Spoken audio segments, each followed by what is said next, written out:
কিরে হারামজাদা, তুই এখনো পড়ে পড়ে ঘুমাচ্ছিস কেন? কয়টা বাজে সেই খেয়াল আছে তোর? ঘুমন্ত নীলের কান ধরে টানতে টানতে কথাটি বলে নেহা। আর এইদিকে নীল তখনও ঘুমাচ্ছে। এদিকে তার কোনো খেয়াল নেই কে কি বলছে আর কে কি করছে না করছে। সে তার মতো করে ঘুমিয়ে যাচ্ছে। তখনই আবারও নেহা তার কান ধরে টানতে টানতে বলতে থাকে, কিরে ওই হারামজাদা, তোকে সেই কখন থেকে বলছি ঘুম থেকে ওঠার জন্য, তুই এখনো ঘুম থেকে উঠিস না কেন? বিকেল কয়টা বাজে দেখেছিস? আমি তো তোকে পড়িয়ে তারপর বাসায় যেতে হবে নাকি? আমি আজ পড়তে পারবো না, আমার ভীষণ ঘুম পাচ্ছে, আমাকে প্লিজ ঘুমাতে দিন। তোর কথা মতো তো আর সবকিছু হবে না। আমি এতটা পথ হেঁটে হেঁটে এখানে তোকে পড়ানোর জন্য এসেছি, আর এখন তোকে আমি না পড়িয়ে চলে যাব, এটা তুই ভাবলি কি করে? আর সেই কখন থেকে তোর জন্য বসে অপেক্ষা করছি। আমি বললাম তো আজ আমার পড়তে ইচ্ছে করছে না, আমার ভীষণ ঘুম পাচ্ছে, আমি আজ একটু ঘুমাতে চাই, আমাকে প্লিজ ঘুমাতে দিন। এখন যদি তুই ঘুম থেকে উঠে পড়ার টেবিলে না বসিস, তাহলে কিন্তু আমি সত্যি এক বালতি পানি এনে তোর উপর ঢেলে দিব, এই বলে দিলাম। নেহার এই কথা শুনে নীল আর কোনো উপায় অন্তর দেখতে না পেয়ে বিছানা ছেড়ে উঠে ওয়াশরুমে ঢুকে গেল। হাত মুখ ধুয়ে এসে তারপর পড়ার টেবিলে বসলো। কারণ সে খুব ভালো করেই জানে নেহা যেটা বলেছে সেটাই করবে। নেহার কথার কোনো অন্যথা হবে না। নেহা কতক্ষণে পড়ার টেবিলে বসে নীলের জন্য অপেক্ষা করছিল। নীল পড়ার টেবিলে বসতে ঠাস করে তার গালের নিচে একটা চড় বসিয়ে দিয়ে বলতে লাগলো, ওই হারামজাদা, তোকে না কাল বলেছিলাম হোমওয়ার্ক গুলো করে রাখতে, তাহলে তুই এগুলো করে রাখলি না কেন? না মানে আসলে আপু, কাল রাতে হঠাৎ করে কারেন্ট চলে গেছিল, আর আমাদের বাসার আইপিএস তো নষ্ট হয়ে গেছে, তাই অন্ধকারে হোমওয়ার্কগুলো করতে পারিনি। সে না হয় বুঝলাম কাল তুই করতে পারিসনি, কিন্তু আজ তো ভার্সিটি থেকে এসে তারপর এগুলো করে রাখতে পারতিস। তুই তো খুব ভালো করে জানিস আমি তোকে পড়াতে আসব আর হোমওয়ার্কগুলো দেখব। আসলে ভার্সিটি থেকে এসে ফ্রেশ হয়ে খাওয়া দাওয়া করতেই আমার ভীষণ ঘুম পাচ্ছিল, তাই তো আমি ঘুমিয়ে গেছিলাম। তুই সারা রাত কি করেছিস? সারা রাত কি চুরি করতে গিয়েছিলি নাকি, যে দিনের বেলা ভার্সিটি থেকে এসে ঘুম পেয়ে গেল? না আপু, অন্য কিছু কেন চুরি করতে যাব? যেটা চুরি করতে চাইছিলাম সেটাই তো পারছি না, তাহলে অন্য কিছু চুরি করে আর কি লাভ আছে? মানে তুই কি বলতে চাইছিস? আমি তো কিছুই বুঝতে পারলাম না। কি চুরি করতে চাইছিস তুই? না আপু, সেরকম কিছুই না, বাদ দাও তো, এসব নিয়ে আর কথা না বলি। আমি হোমওয়ার্কগুলো করছি, তুমি আমাকে 10 মিনিট সময় দাও, আমি ততক্ষণই করে নেব। এই বলে নীল খাতা বের করে হোমওয়ার্কগুলো করতে লাগলো। প্রায় 15 মিনিটের মতো সময় লাগলো এগুলো শেষ করতে। হোমওয়ার্কগুলো করার শেষ হলে নীল সেগুলো নেহার দিকে বাড়িয়ে দিলে নেহা দেখে। তারপর নীলকে আবারও পড়াতে শুরু করলো। ঠিক সেই মুহূর্তেই নীলের আম্মু নেহার জন্য নাস্তা নিয়ে তাদের রুমে প্রবেশ করলো। নেহা নীলের খাতায় পড়া তুলে দিয়েছিল, আর নীল তখন নেহার দিকে হা করে তাকিয়ে দেখছিল। নীলের আম্মুর বিষয়টা খেয়াল করেন, আর তখনই তিনি নীলের কাছে এসে বলতে থাকেন, কি রে, তুই এভাবে তোর ম্যাডামের দিকে হা করে তাকিয়ে আছিস কেন? হঠাৎ করে পেছন থেকে মায়ের গলার আওয়াজ শুনতে পেয়ে নীল অনেকটা থতমত খেয়ে গেল। আর সে একটু ভ্যাবাচাকা খেয়ে বলতে লাগলো, কই না তো আম্মু, তুমি ভুল দেখেছো, ম্যাডাম আমাকে পড়া বুঝিয়ে দিচ্ছিল, আমি তো সেই পড়াগুলোই বুঝে নিচ্ছিলাম। নীল আর তার মায়ের মধ্যে কথোপকথন চলছিল, কিন্তু নেহা এসব কিছুই কানে নিচ্ছিল না। সে তার মতো করেই নীলকে পড়া বুঝিয়ে দিচ্ছিল। নীলের আম্মু নাস্তার প্লেটটা নেহার সামনে দিয়ে বলতে লাগলো, এই নাও তোমার নাস্তাটা, খেয়ে নাও, তারপর তোমার যা পড়ানোর তা পড়িয়ে নিও।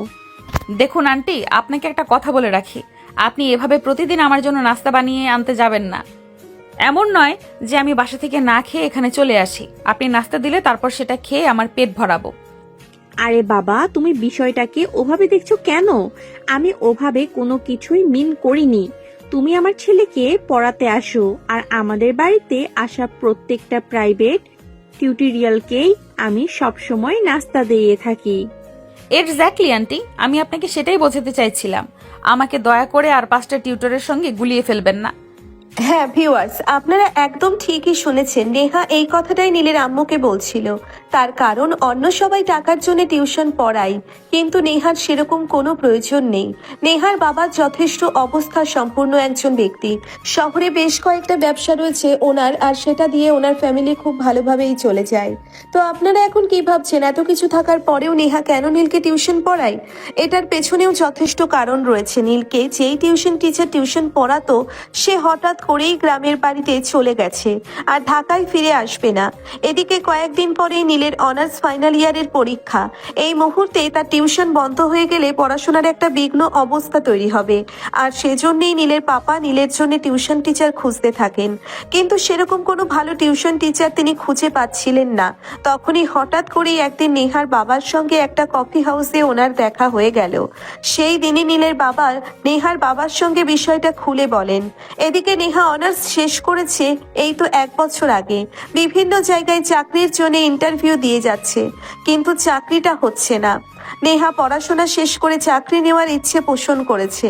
এদিকে তার মা বাবা তাকে বিয়ে দেওয়ার জন্য উঠে পড়ে লেগেছে, কিন্তু সে কোনোভাবেই চাকরি না নিয়ে বিয়ে করবে না, আর সেজন্যই বাড়িতে বসা রয়েছে। সেদিন বিকেলবেলা বাড়িতে আসার পর নেহার বাবা ড্রয়িং রুমে বসে নেহার আম্মুর সঙ্গে গল্প করছিল আর উক্ত বিষয়টা নিয়ে আলোচনা করছিল। তখনই কথাটা শুনে ফেলে নেহা, আর তাই সে তার বাবাকে বলতে থাকে, আচ্ছা বাবা, ঠিক আছে, কোনো সমস্যা নেই। তুমি আঙ্কেলকে বলে দিও পরীক্ষার আগ পর্যন্ত যে কয়দিন আছে সেই কয়দিন আমি নীলকে টিউশনি পড়াবো। এসব তুই কি বলছিস? অবশেষে কিনা চাকরি পাচ্ছিস না বলে তুই টিউশন পড়াবি? এটা তো আমি মেনে নিতে পারছি না। আমার টাকা পয়সা অর্থ সম্পদ কোন জিনিসটার অভাব আছে যার কারণে তোকে টিউশন পড়তে হবে? দেখো বাবা, কথাটা এখনো টাকা পয়সা বা অর্থ সম্পদের নয়। ছেলেটা পড়াশোনায় যথেষ্ট ভালো, আমি যতদূর শুনেছি আর কি। এখন যদি পরীক্ষার আগে এসে টিউশনি পড়াতে না পারে তাহলে তো পরীক্ষার রেজাল্ট খারাপ হবে। তখন মেয়ের কথায় সম্মতি জানালেন নেহার আম্মু। তিনি তখন নেহার বাবাকে বলেন নেহার বাবা যেন নেহাকে অনুমতি দেয় নীলকে টিউশন পড়ানোর জন্য। নেহার বাবাও তখন মেয়ে এবং স্ত্রীর কথায় অমত করতে পারেনি। তিনি তাদের কথায় সম্মতি পোষণ করেন এবং সেদিন রাতেই নীলের বাবাকে এই খবরটা ফোন করে জানিয়ে দেন। পরের দিন বিকালবেলা নেহা নীলদের বাসা চিনত। বিকাল 3টে বাজতেই নেহা বাসা থেকে বের হয়ে হাঁটতে হাঁটতে নীলদের বাড়িতে চলে আসে। নীল তখন নিজের রুমে ঘুমাচ্ছিল। ভার্সিটি থেকে এসে তার ক্লান্ত লাগে, এটা প্রতিদিনের অভ্যেস। সে প্রতিদিন ভার্সিটি থেকে এসে খাওয়া দাওয়া করবে, কিছুক্ষণ সময় ঘুমাবে, আর তারপর সন্ধ্যার দিকে বাসা থেকে বের হয়ে বন্ধুদের সঙ্গে আড্ডা দিতে চায়ের দোকানে চলে যাবে। ঠিক এই মুহূর্তেই তাদের বাড়ির কলিং বেল বেজে উঠল। নীলের আম্মু তখন ড্রয়িং রুমে বসে টিভি দেখছিলেন। কলিং বেলের আওয়াজ শুনে তিনি এগিয়ে গিয়ে দরজাটা খুলে দিলেন। দরজা খুলেই তিনি নেহাকে দেখতে পেলেন। নেহাকে দেখেই তিনি বলতে লাগলেন, কি ব্যাপার মা? নেহা, হঠাৎ তুমি আমাদের বাড়িতে? নেহা খুব ভালোভাবেই বুঝতে পারলো নীলের আম্মু হয়তো এই ব্যাপারটা জানেন না। জানলে হয়তো তিনি এটা জিজ্ঞাসা করতেন না। তাই তো নেহা নীলের আম্মুকে বলতে লাগলো, কেন আন্টি, আপনাকে আঙ্কেল কিছু বলেনি নাকি? আমি আজ থেকে নীলকে টিউশনি পড়াবো, আর তার জন্যই তো আমি এখানে এসেছি। ও আচ্ছা তাই নাকি? ও আচ্ছা তাই নাকি? তাহলে তো এটা খুব ভালো খবর। ঠিক আছে, তুমি এখানেই বস, আমি তোমার জন্য চা নিয়ে আসছি। না আন্টি, সেটার কোনো প্রয়োজন হবে না। আমি একটু আগেই বাসা থেকে খাওয়া দাওয়া করে তবে এখানে এসেছি। কিন্তু নীলের আম্মু নেহার সেই সব কথা শুনল না। তিনি কিচেনে চলে গেলেন নেহার জন্য নাস্তা বানিয়ে নিয়ে আসতে। এদিকে নেহা সেখানে বসে না থেকে সোজা নীলের রুমে চলে গেল। নীল তখন নিজের রুমে নাক ডেকে ঘুমাচ্ছিল। ভার্সিটি থেকে এসে প্রতিদিন এসে খাওয়া দাওয়া করে তারপর ঘুমিয়ে পড়ে। আজকেও তার অন্যথা হয়নি। তখনই হঠাৎ করেই নেহা নীলের রুমের ভিতর প্রবেশ করে আর নীলকে নাম ধরে ডাকতে থাকে। এই নীল, নীল, কি হলো? এভাবে পড়ে পড়ে ঘুমাচ্ছ কেন? এখন কি ঘুমানোর সময় নাকি? কিন্তু নেহার ডাকে নীলের ঘুম ভাঙল না। সে বেঘরে ঘুমাচ্ছে। এই সব ছোটখাটো সাউন্ড তো তার কর্ণগোচর হবে না। এদিকে নেহা কোনোভাবেই ভেবে পাচ্ছে না একটা মানুষ কিভাবে এতটা বেঘরে হয়ে ঘুমাতে পারে। তাই তো সে আবারও নীলের নাম ধরে ডাকতে লাগলো। কিন্তু তাতে যখন কোনো কাজ হচ্ছিল না, তখন নেহা বাধ্য হয়ে নীলের হাত ধরে টান দিল। হঠাৎ করেই নেহা নীলের হাত ধরে হ্যাচকা টান দেওয়াতে নীল অনেকটা ভয় পেয়ে লাফ দিয়ে পেছন থেকে উঠে বসলো। নীল অনেকটাই ভয় পেয়ে গেছিল, তাই বিছানা থেকে লাফ দিয়ে উঠে বসেই একটা চিৎকার দিতে যাচ্ছিল। তখনই নেহা তার মুখটা চেপে ধরলো আর বলতে লাগলো।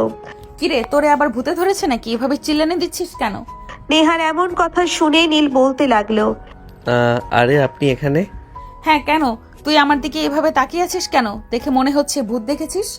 হ্যাঁ, আমি তো সেরকমটাই ভাবছিলাম। মনে মনে হঠাৎ করে আপনি আমাদের বাড়িতে, তাও আবার কোনো কথাবার্তা ছাড়াই, আবার আমার বেডরুমে। হ্যাঁ, কেন? তোর রুমের বাইরে তো কোথাও লেখা নেই যে তোর রুমে প্রবেশ করা যাবে না। আমি তো সেটা বলিনি।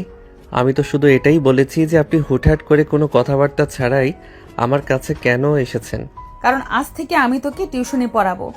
যা, এখন হাত মুখ ধুয়ে এসে পড়ার টেবিলে পড়তে বস। আপনি আমাকে পড়াবেন মানে? আপনি আমাকে কেন পড়াবেন? দেখ, এত বেশি কথা বলিস না। এত বেশি কথার উত্তর দেওয়ার মুডে আমি নেই। তোকে যেটা বলেছি তুই সেটাই কর। আমার সঙ্গে তর্ক করা আমি একদমই পছন্দ করি না। আরে এই যা, আমি আপনার সঙ্গে তর্ক কোথায় করলাম? আমি তো শুধু আপনাকে জিজ্ঞাসা করেছি, আমার আব্বু কি আপনাকে বলেছিল নাকি আমাকে টিউশন পড়ানোর কথা? নয়তো কি আমি যেচে তোর এখানে এসেছি নাকি? তোর বন্ধু বলেছে বলেই তো এসেছি। আচ্ছা ঠিক আছে, কোনো সমস্যা নেই। আপনি একটু অপেক্ষা করুন, আমি কিছুক্ষণের মধ্যেই আসছি। এই বলে নীল বিছানা থেকে নেমে ওয়াশরুমে চলে গেল। কিছুক্ষণের মধ্যেই ফ্রেশ হয়ে এসে পড়ার টেবিলে বসলো। নীল পড়ার টেবিলে বসা মাত্রই নেহা নীলের বই নিয়ে বেশ কিছুক্ষণ বইয়ের পাতা উল্টাতে লাগলো আর তারপরে বলতে লাগলো। কোন সাবজেক্টে তোর সব থেকে বেশি প্রবলেম সেটাই আগে আমাকে বলতে হবে, সেখান থেকেই আমি শুরু করি। আমার তো সব বিষয় প্রবলেম, আপনি কোন বিষয়ে পড়াবেন সেটা বলুন। তোর যে বিষয়গুলোতে প্রবলেম রয়েছে আমি সবগুলো বিষয়ই পড়াবো। এখন তাহলে শুরু করা যাক। এই বলে নেহা সবার প্রথমেই অঙ্ক বই নিয়ে পড়াতে শুরু করলো। আর এভাবেই শুরু হলো তার প্রথম দিনের টিউশন পড়ানো প্রায় অর্ধেক হয়ে গেছে। তখনই নীলের আম্মু চা নাস্তা নিয়ে নীলের রুমে প্রবেশ করলো। নীল তখন অঙ্ক করছিল, তার আম্মু নাস্তা ট্রে টেবিলের উপর রাখতে রাখতে নেহাকে বলতে লাগলো। নেহা, পড়াটা পড়ে শেষ কর, আগে নাস্তাটা খেয়ে নাও। আরে আন্টি, তোমাকে না বললাম আমার নাস্তা লাগবে না? আমি একটু আগে বাসা থেকে খাওয়া দাওয়া করে তবে এসেছি। তারপরও তুমি কেন কষ্ট করে আমার জন্য নাস্তা বানাতে গেলে? আরে বাবা, সে তুমি নাস্তা করে আসো আর না করে আসো, তাতে বা কি যায় আসে? আমার বাড়িতে কেউ এসে নাস্তা না করে চলে যাবে, সেটা কি করে হতে পারে নাকি? এই নাও, বেশি কিছু করিনি, অল্প চা নাস্তা বানিয়ে নিয়ে এসেছি, এটা খেয়ে নাও আর তারপর পড়াও। এই বলে নীলের আম্মু রুম থেকে বের হয়ে চলে গেল। নেহা নাস্তা না খেয়ে চায়ের কাপটা হাতে তুলে নিয়ে প্লেটটা এক সাইডে সরিয়ে রাখলো আর চায়ের কাপে চুমুক দিতে লাগলো। নীল ভীষণ অবাক হলো, একজন মানুষ নাস্তা না খেয়ে শুধু চায়ের কাপ হাতে নিল। এটা দেখে সে লেখা বন্ধ করে নেহার দিকে হাঁ করে তাকিয়ে আছে। নেহা চা খেতে খেতে নীলের দিকে তাকায়। সে দেখতে পায় নীল তার দিকে হাঁ করে তাকিয়ে আছে, তাই সে নীলকে বলতে লাগে। কিরে, চা খাবি নাকি? এইভাবে আমার দিকে হা করে তাকিয়েছিস কেন? আমি চা খাওয়ার জন্য তাকিয়ে নেই, আমি তো এই জন্যই তাকিয়ে আছি যে আম্মু এতগুলো নাস্তা দিয়ে গেল, কিন্তু আপনি শুধু চায়ের কাপটা হাতে তুলে নিলেন আর বাকি নাস্তাগুলো সাইড করে রেখে দিলেন, তাই? কারণ ওগুলো আমি খাবো না, আর আমি প্রচন্ড চা প্রেমিক মানুষ। আমি চায়ের ব্যাপারে কখনোই কম্প্রোমাইজ করি না। এই বলে নেহা চায়ের চমক দিতেই মনোযোগ দিল আর এদিকে নিয়ে নীলের পড়াশোনায় এভাবেই চলে গেল তাদের সেদিনের দিনটা। পড়া শেষ হলে নেহা সেখান থেকে নিজের বাড়িতে চলে গেল আর এদিকে নীল বিকালে নাস্তা করার জন্যে ডাইনিং টেবিলে আসে। তখনই তার আম্মু তাকে বলতে থাকে পড়া কেমন হয়েছে। নীল তার আম্মুকে জানায় তার পড়ার এক্সপিরিয়েন্স ভালোই ছিল। নীলের আম্মু তখন আর কোনো কথা না বলে নীলকে নাস্তা খেতে দিলেন। সে নাস্তা খেয়ে বাইরে বন্ধুদের সঙ্গে আড্ডা দিতে চলে গেল। আড্ডা দেওয়া শেষ হলে রাত 10টার দিকে সে বাড়িতে ফিরে আসে। তারপর রাতের খাবার খেয়ে ঘুমিয়ে পড়ে। পরের দিন আবার সকালবেলা যথাসময়ে ভার্সিটিতে চলে আসে। ভার্সিটিতে এসেই দেখতে পায় তার গার্লফ্রেন্ড রিয়া ক্যাম্পাসের একপাশে বসে আছে। রিয়াকে দেখা মাত্রই নীল রিয়ার দিকে এগিয়ে গেল। রিয়া তখন সেখানে বসে বসে ফেসবুকে স্ক্রল করছিল। নীল তার পাশে গিয়ে বসতে এসে মোবাইলটা রেখে নীলের দিকে তাকালো আর তারপরে বলতে লাগলো। কি ব্যাপার, আজ এত লেট হলো কেন? তুমি তো প্রতিদিন আরো আগে চলে আসো। না মানে আসলে আজ সকালবেলা ঘুম থেকে উঠতে একটু লেট হয়ে গেছে, তাই আসতে একটু দেরি হয়ে গেল। ও আচ্ছা, ঠিক আছে, কোনো সমস্যা নিলে চলো ক্যান্টিনে যাওয়া যাক। আমি বাসা থেকে কিছু খেয়ে আসিনি, দুজনে একসঙ্গে খাবো বলে। ও আচ্ছা, আমিও কিছু খেয়ে আসিনি, চলো আগে খেয়ে নেই। এই কথা বলে নীল তার গার্লফ্রেন্ড রিয়াকে নিয়ে ভার্সিটির ক্যান্টিনে চলে গেল। সেখান থেকে দুজন নাস্তা শেষ করে তারপর যে যার রুমে চলে গেল। নীলের গার্লফ্রেন্ড রিয়া এই বছর অনার্স সেকেন্ড ইয়ারে পড়াশোনা করছে। রিয়া যখন ভার্সিটিতে প্রথম অ্যাডমিশন নিয়েছে তখনই নীলের সঙ্গে তার পরিচয়। তারপর থেকে আস্তে আস্তে কথা বলা, আর সেখান থেকেই তাদের প্রেমের শুরু। ভার্সিটি শেষ হলে রিয়া ভার্সিটির গেটের সামনে দাঁড়িয়ে অপেক্ষা করতে থাকে নীলের জন্য। নীল ক্যাম্পাস থেকে বের হতে রিয়া তার দিকে এগিয়ে যায় আর তারপর বলতে থাকে, চলো, অনেকদিন ধরে কোথাও ঘুরতে যাওয়া হয় না, আজ একটু কোথা থেকে ঘুরে আসি। কিন্তু বেবি, এটা তো হবে না, কারণ আমার টিউশন আছে। আমার বাবা আমার জন্য নতুন টিউশন টিচার রেখেছে, এখন তো আমি কোথাও যেতে পারবো না। আরে বেবি, তুমি এভাবে কেন বলছো? আমি কখন বললাম তোমার চাইতে আমার টিউশন টিচার বড় হয়ে গেল? আমাকে টিউশন তো করতে হবে, সামনেই আমার ফাইনাল ইয়ারের এক্সাম। এখন যদি আমি ঠিকমতো পড়াশোনা না করি তাহলে এক্সামের রেজাল্ট খারাপ হবে। হলে হোক, তাতে আমার কিছু আসে যায় না। তুমি খুব ভালো করেই জানো আমি আমার বাবার একমাত্র আদরের রাজকন্যা। আমি আমার বাবার কাছে মুখ ফুটে যেটা চাইবো, আমার বাবা কখনোই আমাকে সেটা দিতে দুইবার চিন্তা করবেন না। তাই এসব নিয়ে তোমার চিন্তা কোনো কারণ নেই। এই কথা শুনে নীল রিয়াকে বলতে থাকে, রিয়ার এসব ব্যাপার নিয়ে কোনো চিন্তা না থাকলেও নীলের অনেক চিন্তার কারণ আছে। নীলের বাবার অর্থ সম্পদ, টাকা পয়সা কোনো কিছুর কমতি আছে, ব্যাপারটা সেরকম নয়। ব্যাপার হলো নীল তার বাবার একমাত্র সন্তান, তার বাবার সমস্ত সম্পত্তির একমাত্র উত্তরাধিকারী তার বাবার পরে নীল হবে এইসব সম্পত্তির একচ্ছত্র মালিক। আর সেই সবকিছুর জন্য নীলকে আগে নিজেকে প্রস্তুত করতে হবে, সেই সবকিছুর উপযুক্ত প্রমাণ করতে হবে, তবেই নীলের বাবা সবকিছু নীলের নামে উইল করে দিবেন, এমনটাই তিনি বলে রেখেছেন। তাছাড়া আর নীল নিজেও ছোটবেলা থেকে প্রতিজ্ঞাবদ্ধ বাবার সমস্ত কিছু পাওয়ার উপযুক্ত প্রমাণ করে তবেই সে বাবার অফিসে বসবে। আর তার জন্যই সে পড়াশোনায় এতটা গুরুত্ব দেয়। কিন্তু তার গার্লফ্রেন্ড রিয়া এইসবের কোনো তোয়াক্কা করে না।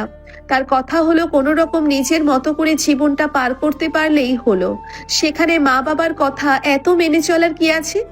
তবে নীল ফ্যামিলি ভক্ত না হলেও মা বাবার কথা মেনে চলতে ভীষণ পছন্দ করে, আর সবসময় সে মা বাবার কথা মেনে চলে। এদিকে নীল তার গার্লফ্রেন্ড রিয়াকেও ভীষণ ভালোবাসে, চাইলেও রিয়ার সঙ্গে সে ব্রেকআপ করতে পারে না। রিয়ার সঙ্গে যখন রিলেশনে জড়িয়েছিল তখন তো সবকিছু ঠিকঠাক ছিল, কিন্তু ইদানিং রিয়া এমন হয়ে গেছে সবসময় সে নীলকে উস্কানিমূলক কথাবার্তা বলে থাকে। নীল না পারছে এখন এসব কিছু সহ্য করতে, আর না পারছে রিয়াকে ছেড়ে এ সম্পর্ক থেকে পিছিয়ে আসতে। তাই নীল পড়েছে মহা ঝামেলায়, এসে কি করবে কিছুই ভেবে পাচ্ছে না। এদিকে রিয়া তখন আবারও নীলকে বলতে থাকে, কি হলো নীল, তুমি এভাবে চুপচাপ দাঁড়িয়ে আছো কেন? আমি তোমাকে কি বললাম? তুমি আমার কথার কোনো উত্তর দিচ্ছ না কেন? আরে বাবা, তুমি এমন কেন করছো আমি তো সেটাই বুঝতে পারছি না। তোমাকে বললাম না সামনে আমার এক্সাম আছে, এখন আমাকে ঠিকমতো পড়াশোনাটা করতে হবে। আমি বুঝতে পারছি না তুমি ইদানিং আমাকে অ্যাভয়েড কেন করতেছো। আমি তোমাকে যখনই কোনো কিছু করতে বললাম তোমার হয়তো সময় নেই, নয়তো বা পড়াশোনার অজুহাত। খামন ডিয়ার, আমি তোমাকে কোনো অজুহাত দিচ্ছি না। আমার পরীক্ষাটা শেষ হয়ে যাক, তারপর তো আমার আর কোনো কাজ থাকবে না। আমি সারাক্ষণ তোমাকে সময় দেব। কিন্তু এসব কথাই কোনো কাজ হলো না। রিয়া নীলের কোনো কথাই শুনলো না, সে মেজাজ দেখিয়ে সেখান থেকে চলে গেল। এদিকে নীলও তখন আর কোনো চিন্তা ভাবনা না করে সোজা বাসায় চলে আসলো, কারণ কিছুক্ষণ পরেই নেহা তাকে টিউশন পড়ানোর জন্য চলে আসবে। তাই সে বাসায় এসে ফ্রেশ হয়ে খাওয়া দাওয়া করে কিছুক্ষণ সময় বিশ্রাম নিচ্ছিল। আর ঠিক ওই মুহূর্তেই নেহা চলে আসে তাকে টিউশন পড়ানোর জন্য। এভাবেই চলতে থাকে তাদের দিনগুলো। এদিকে সেদিকে ঝগড়া করে চলে যাওয়ার পর থেকে রিয়া নীলের সঙ্গে কোনো কথা বলছে না, নীলের ফোন রিসিভ করছে না। নীল বিভিন্নভাবে তার সঙ্গে যোগাযোগ করার চেষ্টা করলেও সে নীলের সঙ্গে কোনো যোগাযোগ কন্টিনিউ করছে না। নীল এসব কিছু নিয়ে একটু চিন্তিত হয়ে পড়ে, কারণ রিয়াকে সে সত্যিই ভালোবাসে। কিন্তু রিয়া কেন তার এই ব্যাপারটা বুঝতে পারে না, এটাই তার বোঝা আসে না। কিন্তু এসব কিছু নিয়ে এখন বেশি চিন্তা করা একদম চলবে না, কারণ আগামী সপ্তাহেই তার এক্সাম। সেদিন রাতের বেলা নীলের বাবা বাড়িতে এসে নীলকে নিজের রুমে ডেকে নিলেন আর বলতে লাগলেন, কি ব্যাপার বাবা, সামনের সপ্তাহে তো তোমার এক্সাম আছে, তোমার প্রিপারেশন কেমন চলছে? এই তো আব্বু, আলহামদুলিল্লাহ। তুমি দোয়া করো শুধু, সব ঠিকঠাক হয়ে যাবে। ইনশাল্লাহ। এটা আমি তো সব সময় তোমার জন্য আল্লাহর কাছে দোয়া করি যেন তোমার সঙ্গে সব সময় ভালো কিছুই হয়। তুমি শুধু মনোযোগ দিয়ে পড়াশোনাটা করো, পরিশ্রম করলে তার ফল নিশ্চয়ই আল্লাহ দিবেন। হ্যাঁ আব্বু, তুমি একদম ঠিক কথাই বলেছ। প্রথমত আল্লাহর উপর ভরসা রাখতে হবে, আর দ্বিতীয়ত আমাদেরকে পরিশ্রম করতে হবে। এই বলে বাবা বসে বসে গল্প করতে লাগলো। এভাবেই কেটে গেল বেশ কিছুক্ষণ সময়। তখনই নীলের আম্মু বেডরুমে প্রবেশ করেন। বাবা ছেলের গল্প শুনতে শুনতে তিনি বলতে থাকেন, কি ব্যাপার, আমি খাবার টেবিলে খাবার রেডি করছি, কখন থেকে তোমাদের দুজনকে ডেকেই চলেছি, আমার কথা কি তোমাদের কান পর্যন্ত পৌঁছায় নাই নাকি? বলে তারা সবাই মিলে খাবার টেবিলে চলে গেল। খাওয়া দাওয়া শেষ হলে সবাই নিজেদের রুমে গিয়ে ঘুমিয়ে পড়ে। নীলের বাবা একজন গার্মেন্টস ব্যবসায়ী। এশিয়ার বিভিন্ন বড় বড় কান্ট্রিতে ওনার গার্মেন্টস উৎপাদিত পোশাক রপ্তানি করে থাকেন। ঢাকা শহরে ওনার মোটামুটি 7টা বড় বড় গার্মেন্টস ফ্যাক্টরি রয়েছে, যেগুলো উনি হাজার হাজার কর্মচারীর মাধ্যমে পরিচালনা করে থাকেন। চেতনার অনেকগুলো গার্মেন্টস ফ্যাক্টরি তার, তিনি একা হাতে সবকিছু সামাল দিতে পেরে উঠছেন না। আর সেই জন্যেই তিনি চাইছেন নিজের ছেলেকে যোগ্য উত্তরসূরি বানিয়ে কাজের চাপ কিছুটা নিজের উপর থেকে কমাতে। আর এদিকে নীলও তার বাবার এই কষ্ট মেনে নিতে পারছে না। তাই সে পড়াশোনাটা শেষ করে যত দ্রুত সম্ভব ব্যবসার কাছে হাত লাগাতে চায়। সেদিন সকালবেলা অফিসে আসতেই নীলের বাবার ম্যানেজার এসে নীলের বাবাকে বলতে লাগলো, আসসালামু আলাইকুম স্যার।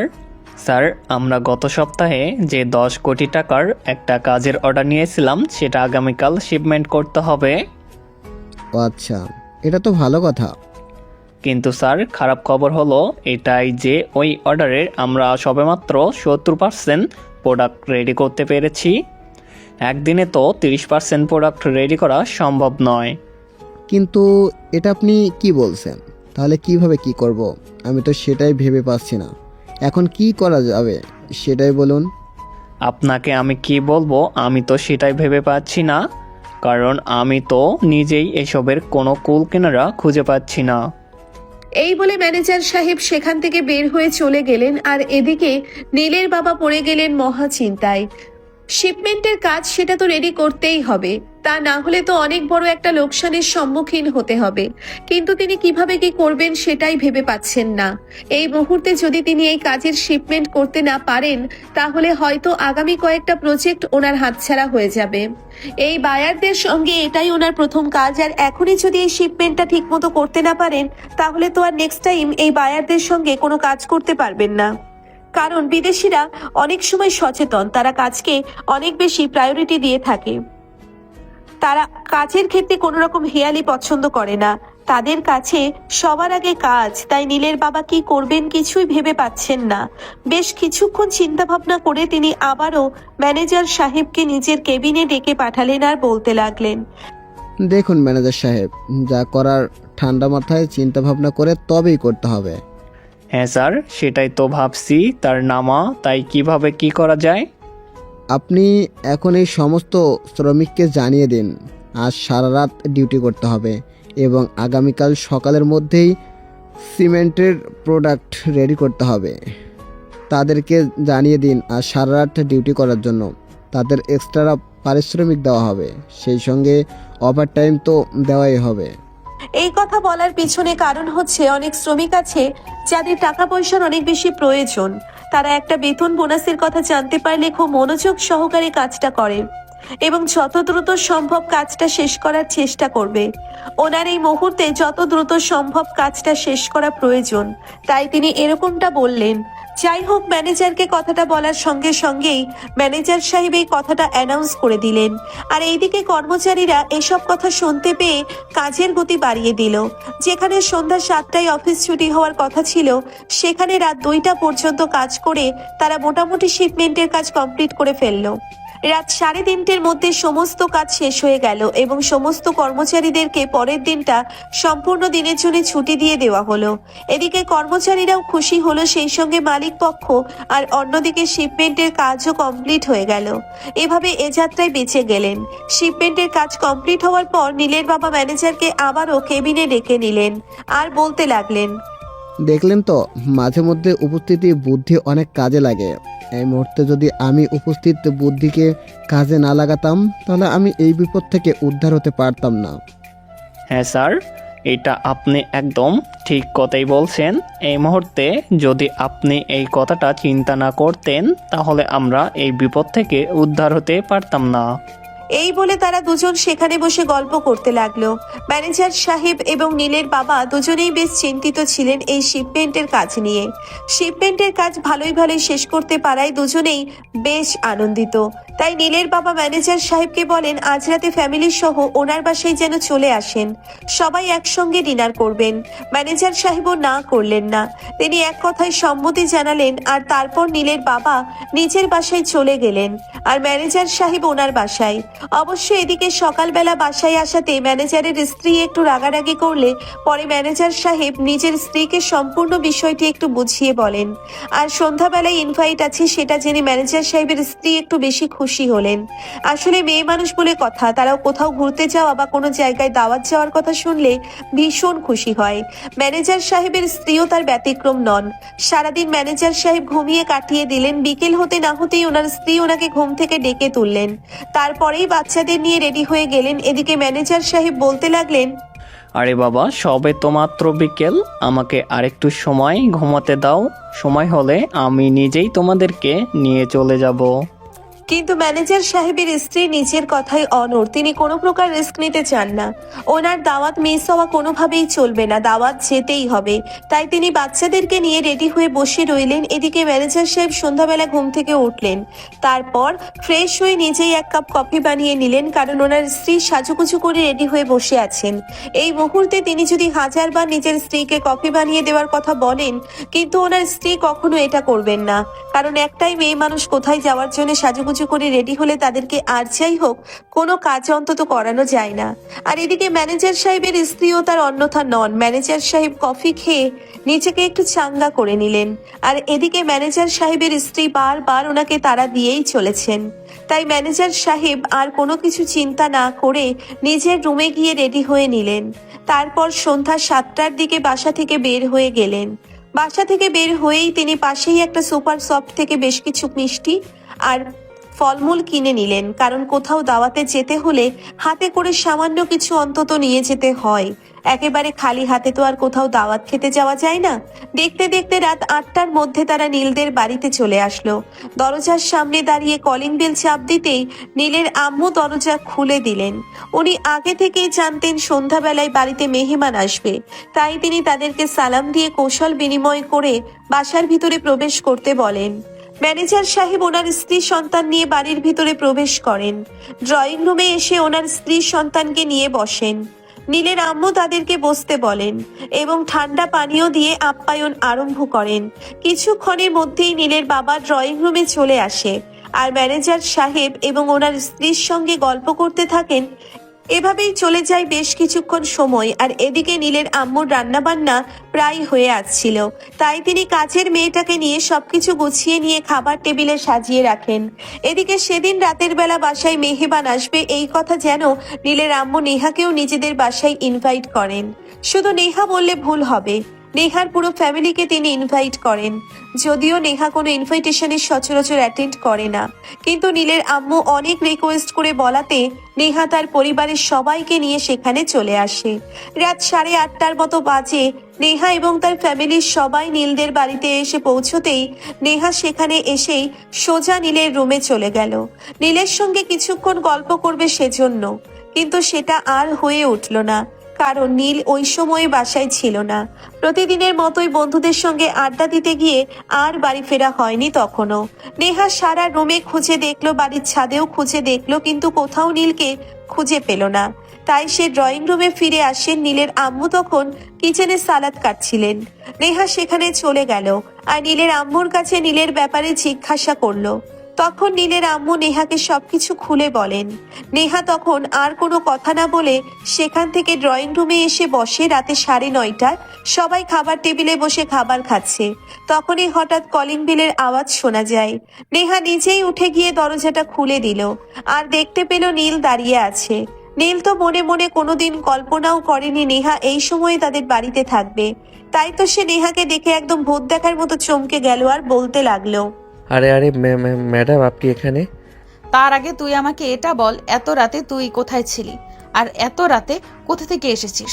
না মানে আসলে ম্যাডাম, বন্ধুদের সঙ্গে একটু আড্ডা দিচ্ছিলাম, তাই তো বাসায় ফিরে আসতে একটু লেট হয়ে গেল। কিন্তু এত রাতে আপনি আমাদের বাসায় কি করছেন? তোর শ্রাদ্ধ খেতে এসেছি হারামজাদা। নেহার এমন কথা শুনে অনেকটাই ভ্যাবাচ্যাকা খেয়ে গেল নীল এবং বাসায় উপস্থিত সকলেই। কেউ এরকম কিছু কখনোই আশা করেনি। তারা ভাবতেই পারেনি নেহা সবার সামনে নীলকে এমন কিছু বলবে। নীল হাঁ করে নেহার দিকে তাকিয়ে আছে, সে কোনো কথাই বলছে না। তখনই নেহা ওর শার্টের কলার টান দিয়ে বাসার ভিতরে প্রবেশ করাই আর গেট লাগিয়ে দিয়ে বলতে থাকে, ওই হারামজাদা, যা গিয়ে খাবার টেবিলে বস। খাওয়া দাওয়া শেষ করে তারপর রুমে গিয়ে পড়তে বসবি। আজ আমি তোদের বাসায় থাকবো, সারা রাত তোকে পড়াবো। নেহার এমন কথা শুনে উপস্থিত সবাই আরো অনেক বেশি অবাক হয় আর নেহার দিকে তাকিয়ে নীলের বাবা বলতে থাকে, কিন্তু মামুনি, এত রাতে জেগে থাকলে তো তুমি অসুস্থ হয়ে যাবে। আমার কিচ্ছু হবে না আঙ্কেল, এইসব কিছু নিয়ে আপনাকে কোনো চিন্তা করতে হবে না। আপনারা খাওয়া দাওয়া করে নিজেদের রুমে গিয়ে ঘুমিয়ে পড়ুন। আমি আজ সারা রাত নীলকে পড়াবো। এমনকি আরও একটা কথা বলে রাখি, আগামীকাল থেকে বিকেল 3টায় আমি আপনাদের বাসায় আসব। তারপর বিকেল 3টা থেকে ভোররাত পর্যন্ত, তারপর সকালে আমি বাসায় গিয়ে ঘুমাবো। কথাটা শুনে যেন মাথায় আকাশ ভেঙে পড়ে নীলের। সে অবাকের চূড়ান্ত সীমানায় পৌঁছে গিয়ে বলতে থাকে, আরে ম্যাডাম, এসব আপনি কি বলছেন? আপনার কি সত্যি সত্যি মাথা খারাপ হয়ে গেছে নাকি যে পাগলের মতো প্রলাপ করছেন? আপনি একটা মেয়ে মানুষ, আপনি আমার সঙ্গে আমার রুমে সারা রাত থাকবেন? হ্যাঁ তো কি হয়েছে? তুই কি ভূত নাকি যে আমাকে গিলে খেয়ে ফেলবি, নাকি আমি তোকে খেয়ে ফেলবো? সবাইকে অবাক করে দিয়ে কথাটা বলে নেহা। কিন্তু ততক্ষণে নেহাকে আর কোনো প্রশ্ন করার সাহস কেউ পাচ্ছিল না। তাই কেউ আর কোনো কথা বলল না, চুপচাপ নিজেদের মতো খাবার খাওয়ায় মনোযোগ দিল। নেহাও আর কোনো কথা না বলে নিজের খাবার খেতে লাগলো। খাওয়া শেষ হলে সবাই বেশ কিছুক্ষণ ড্রয়িং রুমে বসে গল্প করলো আর তারপর সবাই নিজেদের বাসায় চলে যাওয়ার জন্য প্রস্তুত নিচ্ছিল। বাসায় চলে যাওয়ার জন্যে কিন্তু নেহা তার আম্মুকে পরিষ্কার জানিয়ে দিল সে এখানেই থাকবে। তাই নেহার আম্মু আর কোনো কথা বললেন না, তিনি নিজের স্বামীকে নিয়ে সেখান থেকে চলে গেলেন। এদিকে নীল রুমে এসে বিছানায় শুয়ে ঘুমিয়ে পড়েছিল নেহা। রুমে এসে ড্রেসিং টেবিলের উপরে রাখা পানির জগ থেকে 1 গ্লাস পানি নিয়ে সোজা নীলের মুখের উপর ঢেলে দিল। নীল চিৎকার দিয়ে উঠে বসলো আর বলতে লাগলো, আরে এটা কোন ধরনের অসভ্যতা? আমি রাতের বেলা ঘুমাচ্ছি, এখন কি ফাইজলামো করার সময় নাকি? তোকে ঘুমাতে কে বলেছে? খাবার টেবিলে শুনতে পাসনি? আজ থেকে রাতে আমি এখানেই থাকবো আর সারা রাত তোকে পড়াবো। আপনার মাথা খারাপ হয়ে গেলেও আমার মাথা এখনো সম্পূর্ণ খারাপ হয়নি। আমার মাথা এখনো ঠিক আছে। সারা রাত পড়বো মানে আমি ঘুমাবো কখন? আমি তোকে রাত 3টা পর্যন্ত পড়াবো আর তারপর ঘুমাবি। সকাল 8টায় ঘুম থেকে উঠে ভার্সিটিতে যাবি। এইটুকু ঘুমই তোর জন্য যথেষ্ট। এই বলে নীল বিছানা থেকে নামতে না চাইলেও নেহা নীলকে জোর করে টেনে হিঁচড়ে বিছানা থেকে নামালো। অনিচ্ছা সত্ত্বেও নীলকে টেনে নিয়ে পড়ার টেবিলে বসালো। নীল পড়ার টেবিলে বসে ঝিমাচ্ছিল, আর তখনই নেহা ঠাস করে তার মাথায় একটা চড় মেরে বলতে লাগলো, কিরে এভাবে মুরগির মতো ঝিমাচ্ছিস কেন? তোকে এখানে ঝিমাতে বসাইছি নাকি পড়তে বসাইনি? আরে এত রাতের বেলা ঘুমাবো না তো কি করব? আপনি তো পুরো পাগল হয়ে গেছেন। তোর যদি এরকমটা মনে হয়ে থাকে তাহলে সেটাই, আমি তাকে আর কিছুই বলবো না। এখন চুপচাপ পড়তে বস, আর কোনো কথা বলবি না। এই বলে নেহা নীলকে পড়া বুঝিয়ে দিচ্ছিল, কিন্তু নীল কোনোভাবেই নিজের চোখ খুলে রাখতে পারছিল না। বারবার তার ঘুম এসে যাচ্ছিল, আর সে চোখ বন্ধ করে ঘুমিয়ে যাচ্ছিল, কিন্তু নেহার অত্যাচারে সে আর ঘুমিয়ে থাকতে পারছিল না। তার সময় যেন কাটছিলই না, কখন রাত 3টে বাজবে আর কখন সে ঘুমাবে এটাই মনে মনে ভাবছিল। এদিকে নেহা একদম পুরো চাঙ্গা মুডে রয়েছে, তার যেন চোখে কোনো ঘুম নেই। রাত আনুমানিক 1টার বেশি বাজে, তখনই নেহা নীলকে বলতে থাকে, তুই এই অঙ্কটা কর, আমি ততক্ষণ এই দুজনের জন্য 2 কাপ কফি বানিয়ে নিয়ে আসি। তারপর দুজনে একসঙ্গে ব্যালকনিতে বসে কফি খাবো। নীল তখন নেহার কথার কোনো উত্তর দিল না। সে শুধু মনে মনে ভাবতে লাগলো, একটা মানুষ কতটা মেন্টাল হলে এরকম কথা বলতে পারে। রাত 1টা বাজে নাকি ব্যালকনিতে বসে চাঁদ দেখতে দেখতে কফি খাবে। সে যাই হোক, অত ভেবে কোনো কাজ নেই।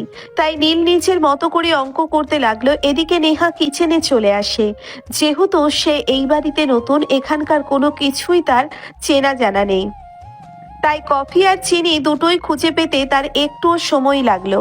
কিন্তু সে হাল ছেড়ে দিল না, খুঁজে বের করে তবেই কফি বানিয়ে নিয়ে নীলের রুমে চলে গেল।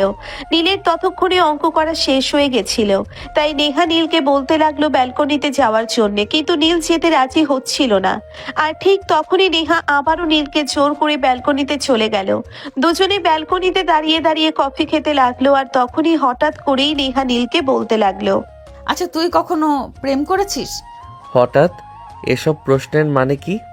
দেখ, আমাকে অত প্রশ্ন করিস না। আমি তোকে যেটা বলেছি সেটার উত্তর দে। আমাকে কেউ প্রশ্ন করুক, এটা আমার পছন্দ না। হ্যাঁ করেছি, তো কি হয়েছে? সত্যি বলছিস তুই? তোর গার্লফ্রেন্ড কিসে পড়ে? আপাতত নেই, মোটামুটি বলা চলে ব্রেকআপ হয়ে গেছে। কারণ বেশ কিছুদিন ধরে তার সঙ্গে আমার যোগাযোগ বন্ধ। সে আমার মতো করে চলতে পারে না, তাই।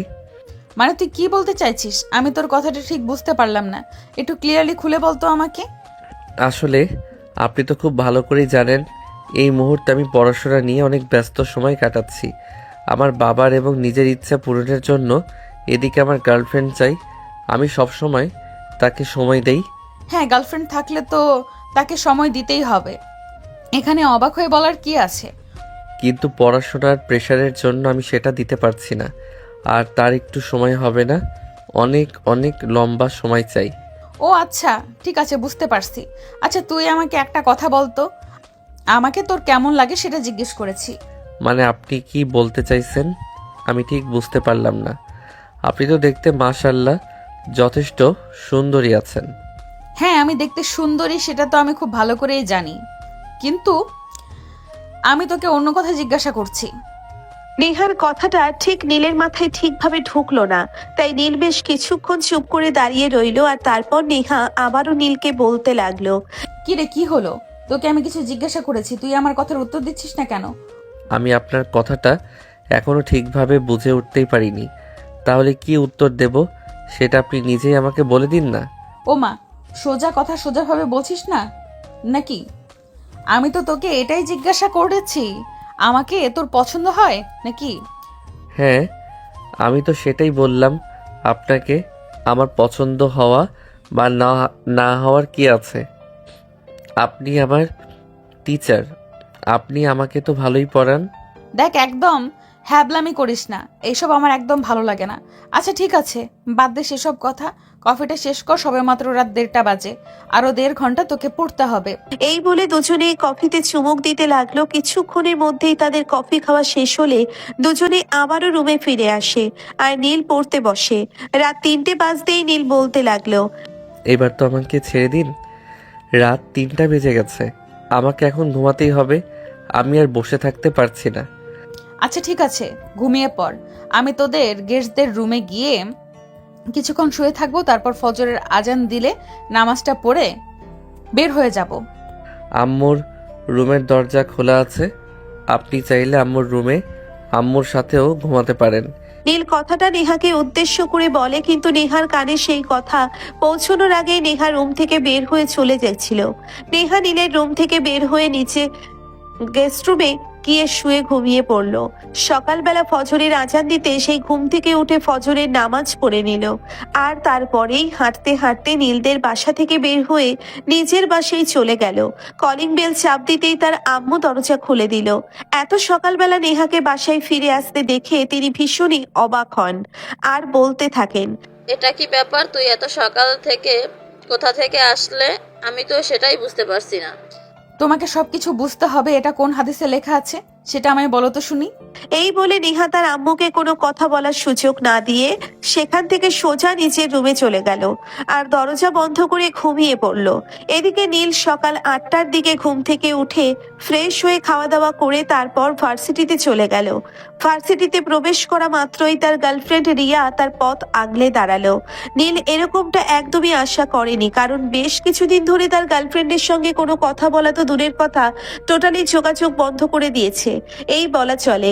রিয়া তার সামনে এসে দাঁড়ানোতেই নীল অনেকটাই চমকে যায় আর তখনই সে রিয়াকে বলতে থাকে, কি ব্যাপার, তুমি হঠাৎ করে আমার পথ আগলে দাঁড়ালে কেন? কোনো প্রবলেম নাকি? হ্যাঁ, আমি তো তোমাকে সেটাই জিজ্ঞাসা করতে এসেছি। আমি তোমার সঙ্গে কথা বলছি না, বেশ ভালো কথা, কিন্তু তাই বলে তুমিও আমার সঙ্গে যোগাযোগ বন্ধ করে দেবে? এমনটা তো কথা ছিল না। দেখো, আমি ইদানিং তোমাকে দেওয়ার মতো কোনো টাইম আমার হয়ে উঠছে না। আমি পড়াশোনা নিয়ে খুবই ব্যস্ত আছি। এখন তোমার যদি ইচ্ছে হয় তুমি আমার সঙ্গে থাকবে তো থাকতে পারো, নয়তো বিকল্প রাস্তা খুঁজে নিতে পারো।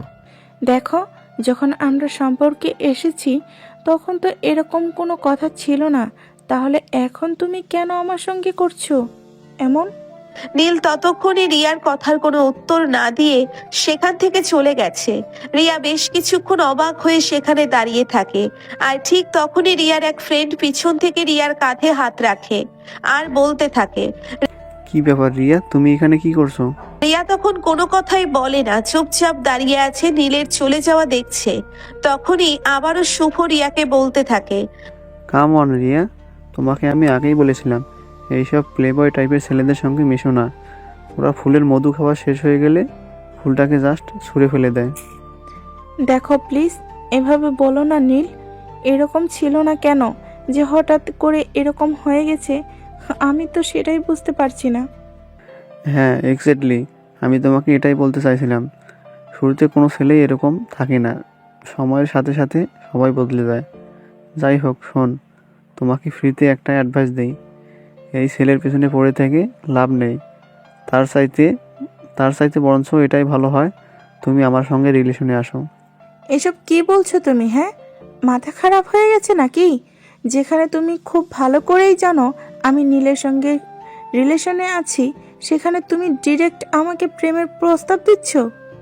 প্রেমের প্রস্তাব নয়, তুমি চাইলে আমি তোমাকে বিয়ে করতে পারি। বলো কবে তোমার বাসায় বিয়ের প্রস্তাব পাঠাতে হবে? শুভর এরকম কথা শুনে ভীষণ রকম অবাক হয় রিয়া। সে কখনো ভাবতেও পারেনি একটা ছেলে একটা মেয়ে অন্য একটা ছেলের সঙ্গে রিলেশনে থাকা অবস্থাতেও ডিরেক্টর বিয়ের প্রস্তাব দিতে পারে। তাই রিয়া শুভকে বলতে থাকে সত্যি সত্যি রিয়াকে বিয়ে করতে চায়।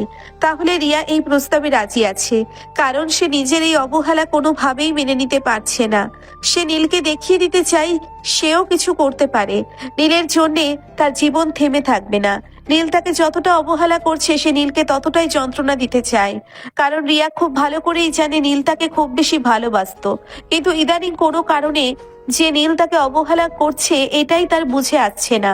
এদিকে রিয়ার মতো সুন্দরী মেয়েকে বিয়ে করতে কেনই বা চাইবে, তাই শুভ এক কথায় রাজি হয়ে গেল আর বলতে লাগলো আগামী সপ্তাহেই সে তার ফ্যামিলিকে নিয়ে রিয়ার বাসায় যাবে।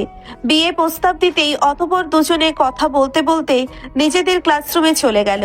আর এভাবেই চলে গেল বেশ কিছুদিন।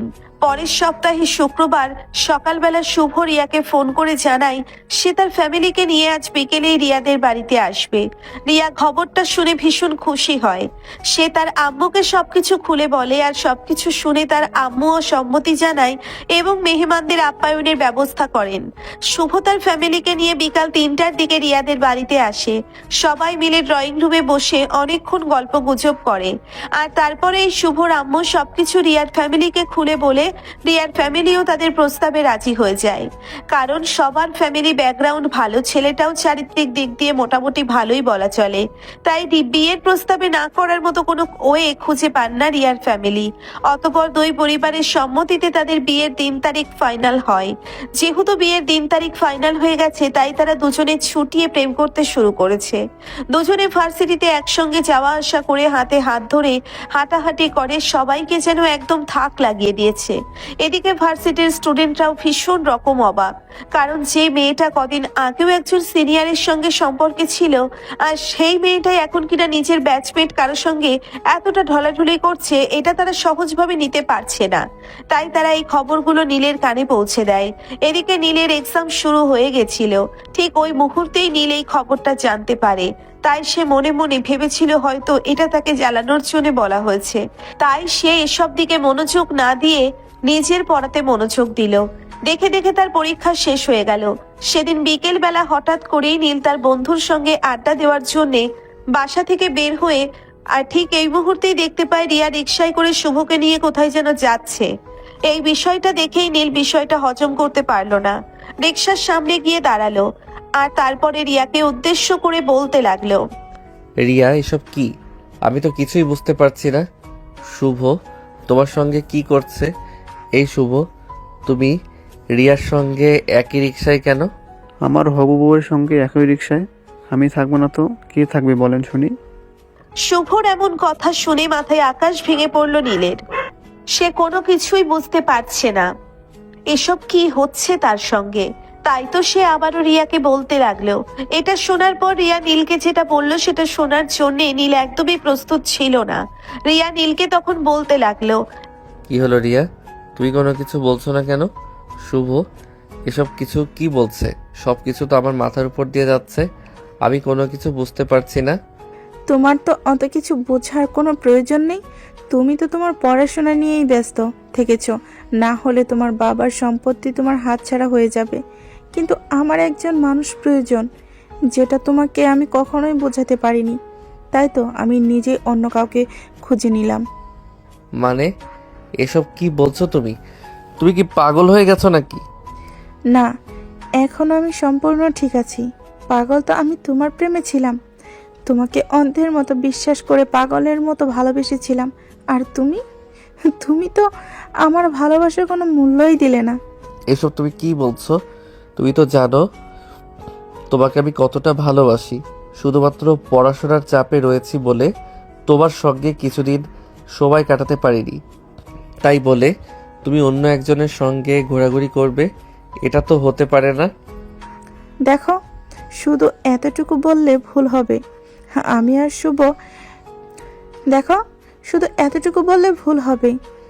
আর শুভ রিসেন্টলি বিয়ে করতে চলেছি। আগামী সপ্তাহে আমাদের বিয়ে, বুঝতে পেরেছো? নীল নিজের কানকে বিশ্বাস করতে পারছিল না। এসব কি বলছে রিয়া? সে যেন মুহূর্তের মধ্যেই বোকা বনে গেল। তার সঙ্গে এরকম কিছু একটা হবে সেটা কোনোদিন কল্পনাও করতে পারেনি। স্তব্ধ হয়ে দাঁড়িয়ে রইল। আর এদিকে রিয়া শুভকে নিয়ে সেখান থেকে চলে গেল।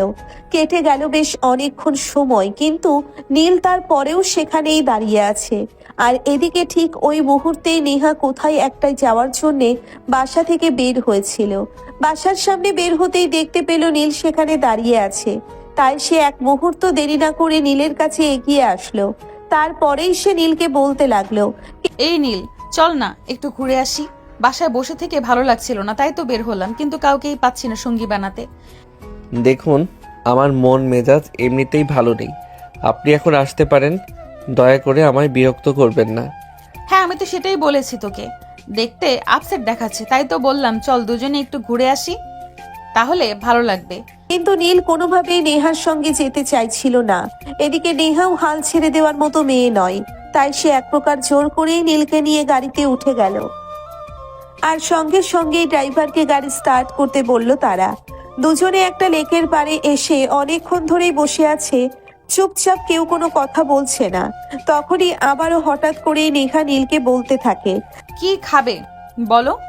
ওই যে ওখানে চটপটি আর ফুচকার দোকান আছে। আমি কোনো কিছু খাবো না, আমি বললাম তো আমার ভালো লাগছে না, আমি একটু একা থাকতে চাই, প্লিজ লিভ মি অ্যালোন। সেটা বললে তো হবে না, আমার সঙ্গে যখন ঘুরতে এসেছো তখন তো কিছু খেতেই হবে। বলো চটপটি নাকি ফুচকা? কিন্তু নীল কোনো কথাই বলছিল না, চুপচাপ বসেছিল। তাই নেহা নিজেই সেখানের থেকে উঠে গিয়ে তাদের দুজনের জন্যে 2 প্লেট ফুচকা নিয়ে চলে আসলো। কারণ নেহা খুব ভালো করেই জানে সবাই ফুচকা মোটামুটি পছন্দ করে, তাই এটাই ভালো অপশন। 2 প্লেট ফুচকা নিয়ে সে নেহা নীলের পাশের চেয়ারটায় বসে পড়ল। আর 1 প্লেট ফুচকা নীলের দিকে এগিয়ে দিয়ে নেহা নিজেরটা নিয়ে খাওয়া শুরু করে দিল। কিন্তু নীল তখনও চুপচাপ বসে আছে, কোনো কথাই বলছে না। তাই নেহা নীলকে বলতে লাগলো, কি ব্যাপার নীল, কি হয়েছে? এভাবে চুপচাপ বসে আছো কেন? তোমার কি মন খারাপ? কই না, সেরকম কোনো ব্যাপার নয়, আপনি খাবার কিনে এনেছেন, খাওয়া শুরু করুন, আমাকে প্লিজ আমার মতো থাকতে দিন। কিন্তু নেহা এত সহজে ছেড়ে দেওয়ার মতো মেয়ে নয়।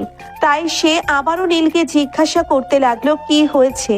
যদিও নীল বলতে চাইছিল না, কিন্তু পরক্ষণে নেহার জোরাজুরিতে সে বলতে বাধ্য হলো। সবকিছু শুনে নেহা মনে মনে মুচকি মুচকি হাসছিল, কারণ সে মনে মনে এরকমটাই চিন্তা করেছিল, যদি নীলের গার্লফ্রেন্ডের সঙ্গে নীলের ব্রেকআপ হয়ে যায় তাহলে সে নীলের সঙ্গে নিজের লাইনটা ক্লিয়ার করতে পারবে। কি ভিউয়ার্স, আপনারা বুঝতে পারছেন না তো? আসলে ঘটনা হলো নেহা নীলকে শুরু থেকেই ভীষণ রকম পছন্দ করে। বলতে গেলে সেই ছোটবেলা থেকেই নেহা নীলকে পছন্দ করে। কিন্তু নেহা নীলের চাইতে বয়সে বড়, তার চেয়েও বড় কথা হলো নীল কাউকে পছন্দ করে কিনা সেটা নেহা স্পষ্টভাবেই জানতো না। আর সেজন্যই নেহা নীলকে কোনো কিছু স্পষ্টভাবে বলতে পারছিল না। এই কথা শুনে নেহা নীলের হাতটা ধরে বলতে থাকে, দেখ, একদম চিন্তা করিস না, আমাদের জীবনে এরকম ছোটখাটো দুর্ঘটনা হতেই পারে। এসব ভেবে বসে থাকলে চলবে না, আমাদেরকে নিজের জীবনটাকে এগিয়ে নিয়ে যেতে হবে। ধরো আপনি বুঝতে পারছেন না, মেয়েটাকে আমি ভীষণ রকম ভালোবাসতাম, কিন্তু মেয়েটা আমার সঙ্গে এরকম কিছু করবে এটা আমি কোনোদিন কল্পনাও করতে পারিনি। কেন যে আমার সঙ্গে এরকম কিছু হচ্ছে আমি বুঝতেই পারছি না। দেখো, সে তোমাকে কখনো ভালোবাসেনি। যদি তোমাকে সত্যি সত্যি ভালোবাসতো তাহলে কখনোই তোমাকে ছেড়ে যাওয়ার কথা চিন্তাও করতে পারতো না। কিন্তু আমি তো তাকে সত্যি সত্যি মন থেকে ভীষণ ভালোবেসেছিলাম, তাহলে সে কেন করেছে আমার সঙ্গে এরকমটা? তার কারণটা তো আমি তোমাকে বললাম। সে তোমাকে মন থেকে কখনোই ভালোবাসতে পারেনি। যদি ভালোবাসতে পারতো তাহলে কখনোই এরকমটা করতো না। যা হওয়ার হয়ে গেছে, তার সবটা ভুলে যাও, এটাই তোমার জন্য ভালো হবে। বললেই কি সব কিছু ভুলে যাওয়া যায় নাকি? আমি তো তাকে ভীষণ রকম ভালোবাসতাম, আমি কি চাইলেই এত সহজে তাকে ভুলে যেতে পারবো? তখনই নেহা আবার নীলকে বলতে থাকে, চাইলে ভুলে যাওয়া সম্ভব, কারণ যে মানুষটা আমাদের, সে মানুষটাকে মনে রেখে কোনো লাভ নেই। নতুনভাবে জীবনকে সাজাতে হবে, জীবনকে গুছিয়ে নিতে হবে। কারোর জন্য বসে থেকে জীবনটাকে অগোছালো করে রাখার কোনো মানেই হয় না। এই বলে সে প্রসঙ্গ পাল্টে নিয়ে আবারও নিজের সঙ্গে গল্প করতে থাকে। এদিকে কখন যে বিকেল গড়িয়ে সন্ধ্যা হয়ে গেছে সেটা তাদের কারোর খেয়ালই ছিল না। সন্ধ্যা নেমে আসতেই হঠাৎ করে আকাশটা কালো মেঘে ছেয়ে গেল। এই বুঝি এখনই ঝুম বৃষ্টি নামবে, তাই তো নেহা নীলকে বলতে লাগলো, নীল, চলো এখান থেকে উঠে যাওয়া যাক, এখনই বৃষ্টি নামবে মনে হয়। নেহার এই কথা শুনে নীল আকাশের দিকে তাকাতে দেখতে পেল সারা আকাশ কালো মেঘে ছেয়ে গেছে। তাই সে উঠে দাঁড়ালো আর গাড়িতে গিয়ে বসলো। তারপর দুজনে মিলে বাসায় চলে আসে। নেহা নিজের বাসার সামনে নেমে যায় আর ড্রাইভারকে বলে দেয় নীলকে তার বাসার সামনে নামিয়ে দিতে। নীল বাসায় এসে বিছানায় শুয়ে শুয়ে ভাবতে থাকে রিয়া কেন তার সঙ্গে এরকম করলো। সে কোনো কুল কিনারা খুঁজে পাচ্ছে না, কেন এমনটা করেছে তার সঙ্গে। সে মোবাইল হাতে নিয়ে রিয়ার নাম্বারে ফোন দেয়। প্রথমবার কল হওয়াতে রিসিভ করলো না, দ্বিতীয়বার কল হওয়ার পরে রিয়া ফোনটা রিসিভ করে আর তারপরে রিয়া নীলকে বলতে থাকে, কি ব্যাপার, কি সমস্যা তোমার? তুমি এভাবে বারবার আমাকে কল দিচ্ছ কেন? রিয়া, তুমি কেন করলে আমার সঙ্গে এরকমটা? তুমি একটাবার বলো এই সব কিছুই মিথ্যা, তুমি আমাকেই ভালোবাসো আর আমার সঙ্গেই থাকবে? কখনোই না। আমি তোমার সঙ্গে থাকলে তাহলে তো তুমি আমাকে মূল্য দিতে। তুমি যখন আমি থাকতে আমাকে মূল্য দিতে পারোনি। এখন দয়া করে এসব ফাজলামো করতে এসো না। Please Riya, try to understand. আমি তোমায় ভীষণ ভালোবাসি। কিন্তু সেই কথা রিয়ার কান পর্যন্ত পৌঁছলো না। তার আগেই রিয়া ফোন কেটে দিয়ে নীলের নাম্বারটা ব্লক করে দিয়েছে। কল কেটে দেওয়ার সঙ্গে সঙ্গেই আবারও নীল অনেকবার রিয়ার নাম্বারে ফোন দেয়, কিন্তু তারপর আর ফোনটা পিক হলো না। অনেকবার ফোন দেওয়ার পরেও যখন কল ঢুকলো না, তখন নীল ফোনটা রেখে দিয়ে ব্যালকনিতে গিয়ে দাঁড়িয়ে রইল। তখনও মুষলধারে বৃষ্টি হচ্ছিল। বাতাসের বেগ এতটাই বেশি ছিল যে মাঝে মধ্যেই নীলের সারা শরীর বৃষ্টির পানিতে ভিজে যাচ্ছিল, কিন্তু সেদিকে তার কোনো খেয়াল ছিল না। অনেকক্ষণ দাঁড়িয়ে থাকার পর সে অনুভব করতে লাগলো তার শরীরে শীত শীত লাগছে, তার পুরো শরীর ভিজে গেছে। তাই সে রুমে চলে আসলো আর জামা কাপড় চেঞ্জ করে রুমের দরজা আটকে দিয়ে বিছানায় শুয়ে ঘুমিয়ে পড়ল। রাত 10টার দিকে নীলের আম্মু এসে অনেকবার নীলকে ঘুম থেকে ডেকে তোলার চেষ্টা করলো, কিন্তু নীল বিছানা থেকে উঠল না আর রুমের দরজা খুলল না।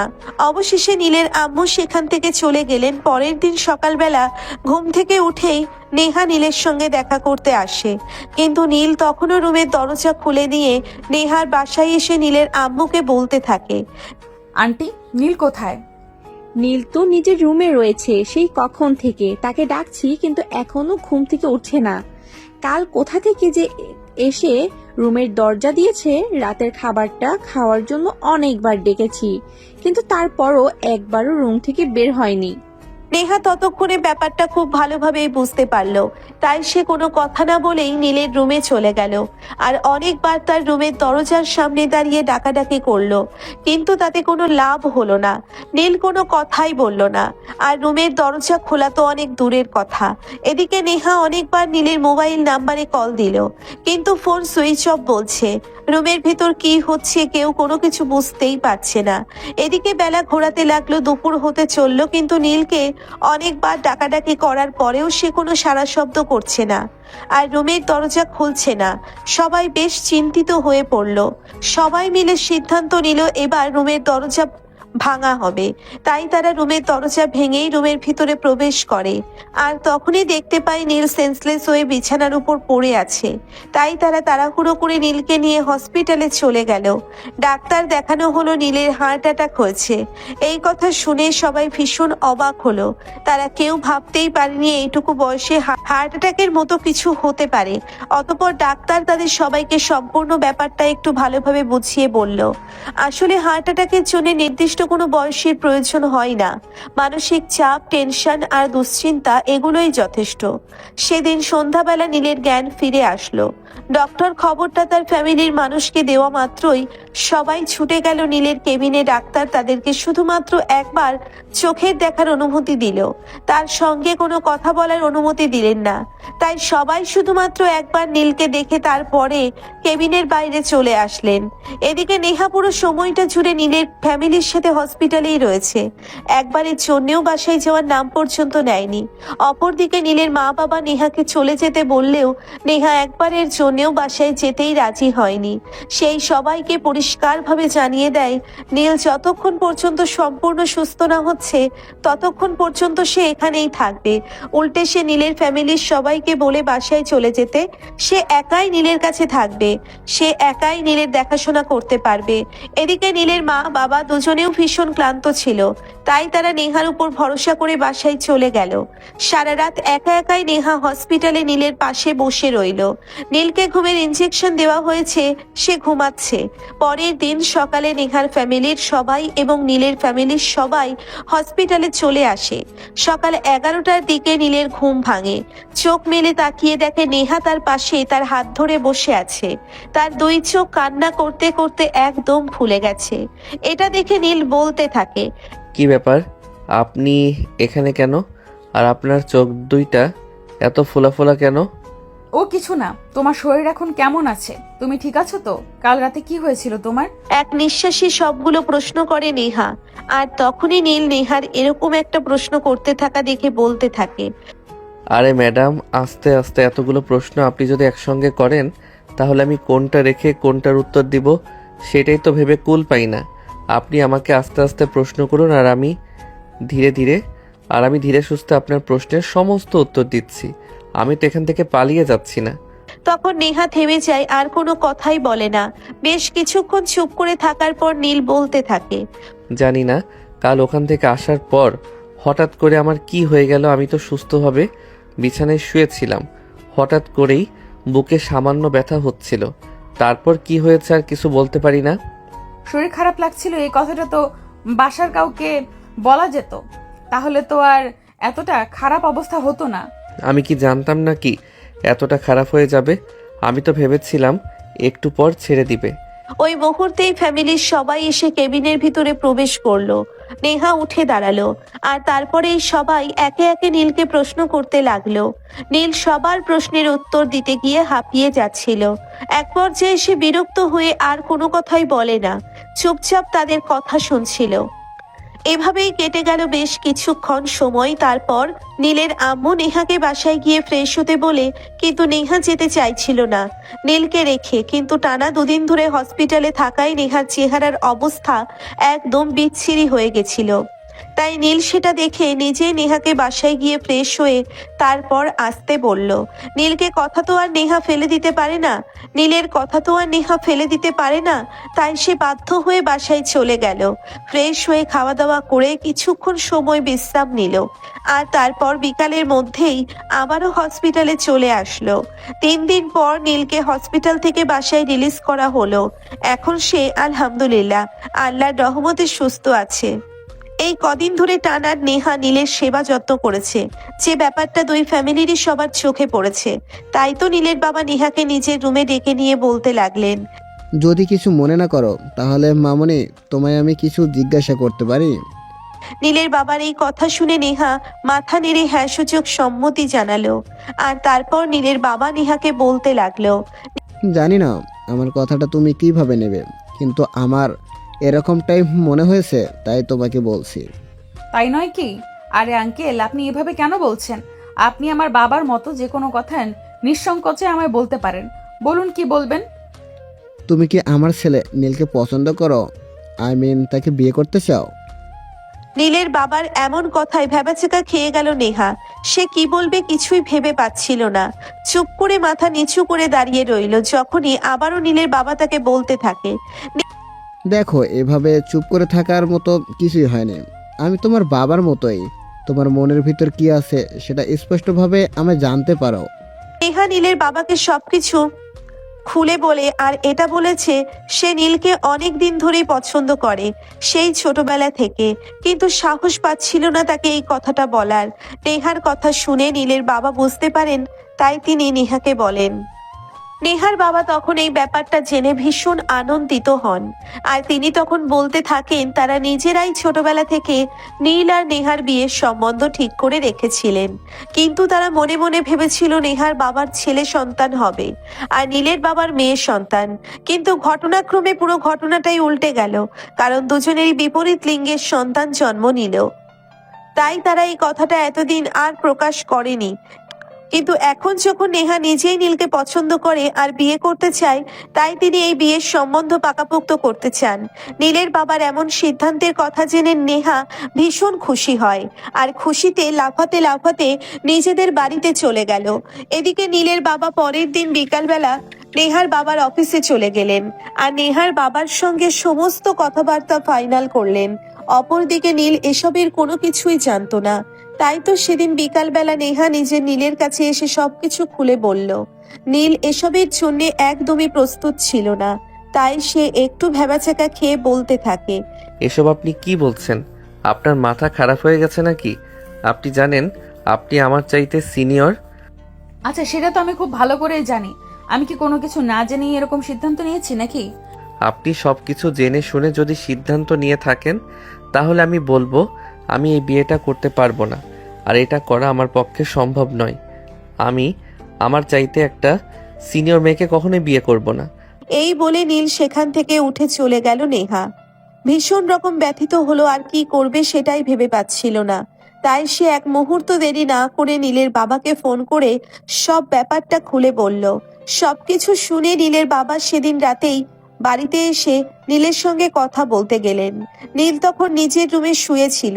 তখনই তিনি নীলের পাশে গিয়ে বসলেন আর তারপর নীলকে উদ্দেশ্য করে বলতে লাগলেন।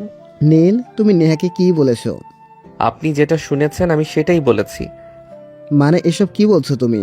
তুমি আমার সঙ্গে এরকমভাবে কথা বলছো, এটা তো তোমার কাছ থেকে আমি কখনোই আশা করিনি। আব্বু, আমি আমার থেকে একটা সিনিয়র মেয়েকে বিয়ে করব সেটা তুমি ভাবলে কি করে? আমি কি বুড়ো হয়ে গেছি নাকি যে কোনো ইয়ং মেয়ে আমাকে বিয়ে করবে না? তাছাড়া আমি এখন বিয়ে করব না। অতঃপর নীলের বাবা নীলকে সমস্ত ব্যাপারটা বুঝিয়ে বলেন, যদিও নীল কোনোভাবেই রাজি হচ্ছিল না নেহাকে বিয়ে করতে, কিন্তু যখন তার বাবা তাকে সম্পূর্ণ ব্যাপারটা বুঝিয়ে বলে তারপর সে রাজি হয়ে গেল নেহাকে নিয়ে। অতঃপর দুই পরিবারের সম্মতিতে মহা ধুমধামের সঙ্গে নীল আর নেহার বিয়েটা সম্পন্ন হয়ে গেল। বিয়ের কিছুদিন পরেই নীল তার বাবার কোম্পানিতে জয়েন করে, অফিসের সমস্ত কাজ বুঝে নিতে শুরু করেছে। তখনই হঠাৎ করেই একদিন সকালবেলা নাস্তার টেবিলে বসে নেহা। তার শ্বশুর মশাইকে বলতে থাকে সে নিজেও তার বাবার কোম্পানিতে জয়েন করতে চায়। নেহার এমন কথা শুনে খাবার টেবিলে বসে থাকা সবাই ভীষণ রকম অবাক হয়। তারা তখনও এরকমটা কল্পনাও করে না যে তাদের বাড়ির বউ বাইরে গিয়ে কাজ করবে। কিন্তু নেহা তার বাবার একমাত্র সন্তান, তার বাবার সমস্ত সম্পত্তির দেখাশোনা তো তাকেই করতে হবে।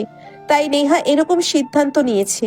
তোর বাবার যদি দ্বিতীয় কোনো সন্তান থাকতো তাহলে সে এরকম সিদ্ধান্ত কখনোই নিত না, কারণ নেহা খুবই সংসার প্রেমী একটা মেয়ে। নেহার এই সিদ্ধান্তে বাদ সাধলো নীল। সে পরিষ্কারভাবে নেহাকে বলে দিল সে নেহাকে কোনোভাবেই বাসার বাইরে যেতে দিতে রাজি হবে না, নেহাকে গুছিয়ে সংসার করতে হবে। কিন্তু নেহা যেই কথা মুখ দিয়ে একবার বের করে সেই কাজ না করা পর্যন্ত তার কোনো শান্তি নেই। তাই সে নীলকে বলতে থাকে, দেখো, আমি তোমাকে একবারও বলছি না যে আমি সংসার করব না। আমি আগের মতোই গুছিয়ে সংসার করব, তবে ব্যবসার দেখাশোনাটাও করতে চাই। প্লিজ তুমি না করো না। এই বলে নেহা নীলের আব্বু আম্মুকে অনেক রিকোয়েস্ট করতে থাকে। নীলের আব্বু আম্মু ব্যাপারটা বুঝতে পারেন, তাই তো নীলের আব্বু নেহাকে বলতে থাকে, আচ্ছা বৌমা, ঠিক আছে, কোনো সমস্যা নেই। আমি তোমার ব্যাপারটা বুঝতে পেরেছি। তুমি তোমার বাবার কোম্পানির জয়েন করতে পারো। নীল তাকে অনুমতি না দিলেও শ্বশুর মশাইয়ের কাছ থেকে অনুমতি পেয়ে নেহা ভীষণ খুশি হয়। আর সেদিন থেকেই সে তার বাবার কোম্পানিতে জয়েন করে। সেদিন থেকেই তার জীবনে এক চরম ব্যস্ততা নেমে আসে। সকালবেলা ঘুম থেকে উঠে সবার জন্য নাস্তা বানানো, যদিও বাড়িতে কাজের লোক রয়েছে, কিন্তু সে নিজের হাতেই এটা করতে চায়। তারপর অফিস থেকে এসে আবারও সবার জন্য রাতের খাবার তৈরি করা। সব মিলিয়ে এক দারুণ ব্যস্ততার মধ্যে সময় কাটছে নেহার। দেখতে দেখতে মোটামুটি 3 বছর পার হয়ে গেছে তাদের বিয়ের বয়স। হঠাৎই একদিন শুক্রবার বিকালে ব্যালকনিতে বসে দুজনে একসঙ্গে কফি খাচ্ছিল। নীল নেহার হাতটা ধরে বলতে থাকে, দেখো, এ পর্যন্ত তোমাকে কোনো রিকোয়েস্ট করিনি, আজ তোমাকে একটা রিকোয়েস্ট করতে চাই। তুমি আমার কথাটা রাখবে। আরে তুমি এভাবে কেন বলছো? তুমি আমার হাজবেন্ড, তুমি কোনো কথা বললে আমি সেটা রাখবো না, এমনটা হতে পারে নাকি? বলো, তুমি আমাকে কি বলবে? দেখো, এবার আমি চাই আমাদের সংসারটা একটু বড় হোক। মানে তুমি কি বলতে চাইছো আমি বুঝতে পারছি না। তুমি একটু ক্লিয়ারলি আমাকে ব্যাপারটা খুলে বললে তাহলে আমার বুঝতে সুবিধা হতো। আসলে আমি চাই যে আমাদের ঘরে কোনো নতুন মেহমান আসুক। নীলের এই কথাটা বুঝতেও নেহার বেশ অনেকক্ষণ সময় লেগে গেল। সে সহজে ব্যাপারটা বুঝতে পারছিল না। যখন বিষয়টা বুঝতে পারলো তখন সে নীলকে বলতে লাগলো, এই তুমি আমাকে খোলাখুলি বললেই তো পারতে। আমি তো নিজেই এরকমটাই ভাবছিলাম। আমি তো নিজেই ভাবছিলাম তোমাকে এই কথাটা বলবো, কিন্তু তারপর তুমি কি মনে করবে সেটা ভেবে আর বলা হয়ে উঠছিল না। এখন যেহেতু দুজনের চিন্তা ভাবনা এক হয়ে গেছে, তাহলে তার কোনো সমস্যাই রইল না। বলেই নীল নেহার হাতটা চেপে ধরলো আর শক্ত করে ধরে নেহার হাতে একটা চুমু খেলো। নেহা নীলের কাঁধে মাথা রেখে বসে আছে আর বলছে, জানি অনেকদিন ধরেই তোমার পেছনে পড়েছিলাম। আমি কখনো ভাবতেও পারিনি তোমাকে আমি আমার জীবনে পেয়ে যাব। আমিও চাই আমাদের জীবনে একজন আসুক আর আমাদের সংসারটা একদম পরিপূর্ণ হয়ে উঠুক।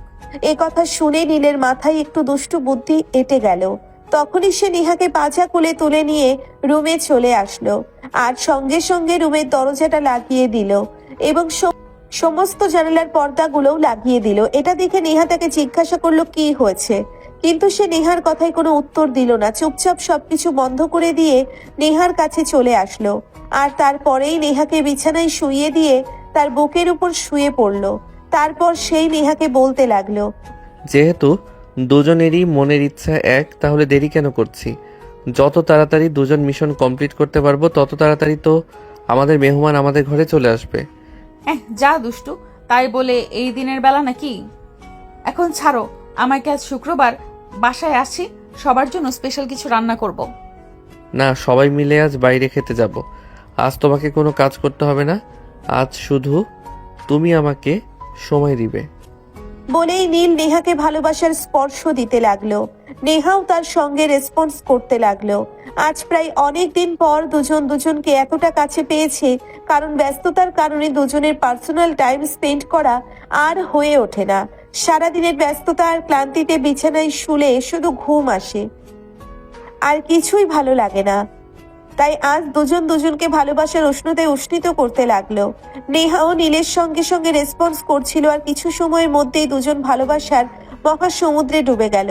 সুপ্রিয় ভিউয়ার্স, আমাদের আজকের গল্পটা এই পর্যন্তই ছিল। গল্পটা আপনাদের কাছে কেমন লেগেছে ছোট্ট একটা কমেন্টে জানাবেন। ভালো লাগলে লাইক, কমেন্ট, শেয়ার করে আমাদের পাশেই থাকবেন। নিত্য নতুন ভালোবাসার গল্প পেতে আমাদের চ্যানেলটিকে সাবস্ক্রাইব করবেন। সবাই ভালো থাকবেন, সুস্থ থাকবেন। আবার দেখা হবে নতুন কোনো ভালোবাসার গল্পে। আল্লাহ হাফেজ।